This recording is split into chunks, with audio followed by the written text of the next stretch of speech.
Hi எல்லோருக்கும் வணக்கம். Bigg Boss season 9 Tamil. So இந்த வீடியோவில் நம்ம இன்னைக்கு பார்த்தீங்கன்னா தமிழக வாழ் உரிமை கட்சியுடைய தலைவர் வேல்முருகன் அவர்கள் பிக் பாஸ் அரங்கத்திற்கு முன்னாடி ஒரு மிகப்பெரிய ஒரு போராட்டம், கிட்டத்தட்ட ஒரு 600-700 பேர் தான் கூடியிருக்காங்க. எல்லா மாவட்டங்களிலும் பார்த்தீங்கன்னா அவருடைய கட்சி தொண்டர்கள் ஆஜராயிருக்காங்க இன்னைக்கு.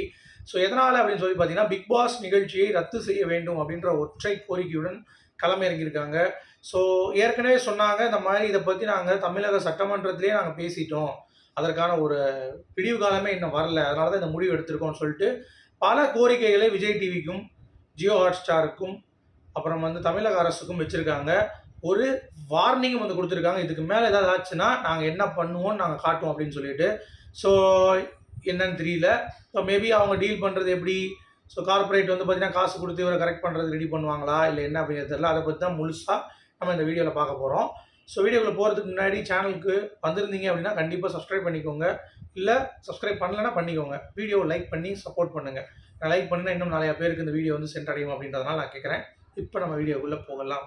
ஸோ பிக் பாஸ் சீசன் 9 தமிழுக்கான ஒரு இன்ட்ரெஸ்டிங்கான ஒரு செஷன், ஒயில்டு கார்டு வைஸ் இன்னொரு கேங் அப்படின்ற மாதிரி போகிறதுக்கு நம்ம உள்ளே போனோம்னா, இன்னொரு சைட்லேருந்து நீங்கள் உள்ளெல்லாம் போக வேணாம், வெளியே வாங்கடா அப்படின்ற மாதிரி வேல்முருகன் நல்ல கயரை கட்டி தூக்கி தூக்கி போட்டு இழுக்கிறார். சரியா? ஸோ என்ன பிரச்சனை அப்படின்னு சொல்லி பார்த்தீங்கன்னா, தமிழ் கலாச்சாரத்தை சீரழிக்கும் வகையில் இந்த பிக் பாஸ் நிகழ்ச்சி நடத்தப்படுகிறது. இப்போ ஒரு படம் அப்படின்னு போனீங்கன்னா ஒரு 18+ அப்படின்ற ஒரு விஷயம் இருக்கும், ஏ அப்படின்னு சொல்லிட்டு, அப்போ உள்ளே விட மாட்டாங்க. இந்த நிகழ்ச்சி ஏ அப்படின்ற மாதிரி தான் பண்ணப்படுகிறது. எல்லாருமே இதில் பார்ட்டிசிபேட் பண்ணுறவங்க எல்லாருமே ஒழுக்கமற்றவர்களாக இருக்காங்க. ப்ளஸ் நிறையா ஒழுக்கமற்ற செயல்கள் செய்கிறார்கள். குறிப்பாக சொல்லணும்னா உள்ளே இருக்க இந்த அரோரா இருக்கட்டும், துஷாராக இருக்கட்டும், அரைகுறை ஆடைகளோட சுற்றுவது, முத்தம் கொடுக்குறது, எஃப்ஜேவாக இருக்கட்டும், கடுஞ்சொற்களாக பேசுறது, கேடுகட்ட வார்த்தைகள் பேசுறது, பீப்லாம் நிறையா போட்டாங்கன்னு சொல்லிட்டு போன வாரம் பார்த்தீங்கன்னா கலையரசன் பேசிகிட்டு இருந்தாங்கல்ல, அதுக்கெல்லாம் நிறையா கம்ப்ளைண்ட் வந்துச்சு. இந்த மாதிரி இந்த நிகழ்ச்சி தரம் தாழ்ந்து விட்டது அப்படிங்கிறதுல எந்த ஒரு மாற்று கருத்தும் இல்லை. முதல் தரம் தாழ்ந்ததுக்கான காரணம் ஹோஸ்ட் சேஞ்ச் பண்ணது, அதிலே பாதி போயிடுச்சு. அடுத்து கண்டஸ்டன்ஸ் இந்த வட்டம் வர்றதுலாம் பார்த்தீங்கன்னா ரொம்ப தரம் தாழ்ந்துருச்சு. ஸோ அதனால் அவர் என்ன மீன் பண்ணுறாரு அப்படின்னா, எங்களுக்கு இன்னும் 70 நாட்கள் தான் இருக்குங்க, முடிஞ்சுட்டு போட்டுன்னு சொல்கிறாங்க. முடியாதுங்க, இன்னும் 2 மாதம்னாலும் முடியாது. எவ்வளோ சீக்கிரம் அவங்க இடத்த காலி பண்ணுறாங்களோ அவ்வளோ சீக்கிரம் நல்லது. அடுத்து நாங்கள் போராட்டம், அதாவது இப்போ பண்ணுறது நாங்கள் போராட்டம். அடுத்து பார்த்தீங்கன்னா இறங்கி நாங்கள் வேறு லெவலில் செய்வோம். உங்களுக்கு தெரியும், கோ பேக் மோடின்ற ஹேஷ்டேகை நாங்கள் தான் பலூன் விட்டு ட்ரெண்ட் பண்ணோம். எங்களுக்கு 300 போலீஸ் தான் போட்டிருக்காங்க, 3000 போலீஸ் கூட எங்களுக்கு தாங்கிறதுக்கான கேப்பபிலிட்டி இருக்குது. எங்களுக்கு தான் பெரிய விஷயம் கிடையாது. நாங்கள் இதை எச்சரிக்கை விடுக்கிறோம். ஜியோனா அம்பானினா பெரிய ஆள்லாம் எங்களுக்கு கிடையாது. இது கார்பரேட்டுக்கு எங்களுக்கு நடக்கக்கூடிய ஒரு போராட்டம்.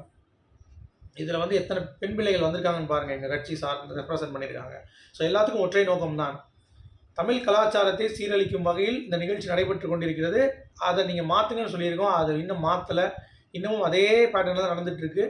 அதனால் பார்த்தீங்கன்னா கண்டிப்பாக இதை பேன் பண்ணணும், இதை நீக்க வேண்டும் அப்படின்றது கோரிக்கை. 70 நாட்கள் நாங்கள் டைம் கொடுக்க முடியாது, இந்த சீசன் தொடரக்கூடாது அப்படிங்கிறது தான் அவங்களுடைய வேலை நோக்கம். ஓகே, ஸோ இது எதுக்கு பண்ணுறாங்க?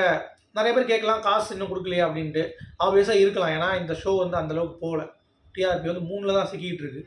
ஸோ அப்படி இருக்கும் பொழுது நம்மளே சம்பாதிக்கல, இனிமேல் தான் இன்னொருத்தனை கொடுக்க முடியும். அப்பயும் வேல்முருகன் கொடுத்துருவாங்க போல தெரியுது. ஏன்னா இவர் இது 3வது வருஷம் பண்ணுறாரு இந்த மாதிரி பிக் பாஸ் தடை பண்ணணும் அப்படின்னு சொல்லிட்டு. ஆனால் இந்த வட்டம் தான் போராட்டத்தில் இறங்கியிருக்காரு. இதுக்கு முன்னாடி போராட்டம்லாம் கிடையாது, முன்னாடியே முடிஞ்சிடும். ஸோ மேபி அவங்க காசு ஏதோ கொடுக்கலையா, ஏன்னா டிஸ்னி இருக்கிற வரைக்கும் கொடுத்துருவாங்க, ஜியோ மாதத்துலேருந்து கொடுக்கலையா, அம்பானிக்கு இந்த நியூஸ் போகலையா இன்னும் அப்படின்றது தெரில. பட் இதுதான் ஃபார்மேட் அப்படிங்கிறது பார்க்க முடியுது.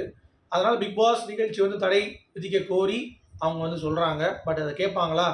பெரிய பெரிய கார்பரேட்டு, நீங்கள் 3000 போலீஸை தாண்டி ஈஸியாக வந்துடுவீங்க. ஆனால் ஒரு கார்பரேட் நினச்சா 3000 இல்லை 40,000 50,000 போலீஸ் கூட உள்ளே போட முடியும் அவனால். அந்தளவுக்கு அவன் ஸ்டெஃப் படைச்சவனால இருப்பான். So it's a mind game between the politician and the Anand அம்பானியா. ஆனந்த் அம்பானி அவன் பேர் ஐயோ டக்குன்னு வர மாட்டேது. சரி, அம்பானியே சொல்லலாம். அம்பானி குடும்பத்தில் இருக்கக்கூடிய ஆட்களுக்கும் எப்படிங்க யோசிச்சு பாருங்கள், அந்த மாதிரி தான் இருக்குது. ஸோ எப்படியோ இவங்க சரி கட்டிடுவாங்க எனக்கு தெரிஞ்சு. ஆனால் நிறைய பேர் வந்திருக்காங்க, பெரிய ஆர்ப்பாட்டம், பிக் பாஸ் செட்டே முற்றுகை பண்ணிட்டாங்க. உள்ளே விடாமல் ஏதோ ஒரு பஸ் ஸ்டாண்டு கிட்டே ஸ்பேஸ் கொடுத்துருக்காங்க, அதுலேயும் அவ்வளோ கூட்டம். இப்போ வரைக்கும் போயிட்டுருக்கு போராட்டம். சரியா? ஸோ இதனால் ப்ரெஷரில் ஏற்கனவே டிஆர்பி இல்லை, சரி மொத்தம் மூடிடலாமான்ற டெசிஷன் பார்த்தீங்கன்னா எடுக்கிறாங்களாங்கிறத பொறுத்து இருந்தால் பார்க்கணும். இன்னும் 2-3 நாளில் ஃபைனல் டெசிஷன் தெரிஞ்சிடும்னு சொல்கிறாங்க. அதனால் வெயிட் பண்ணுவோம். சரியா? ஸோ உங்களுடைய கருத்துக்கள் இது என்ன அப்படிங்கிறத மறக்காம கமெண்ட் செக்ஷன்ல சொல்லுங்கள். மீண்டும் அடுத்த சந்திப்போம். அது வரைக்கும்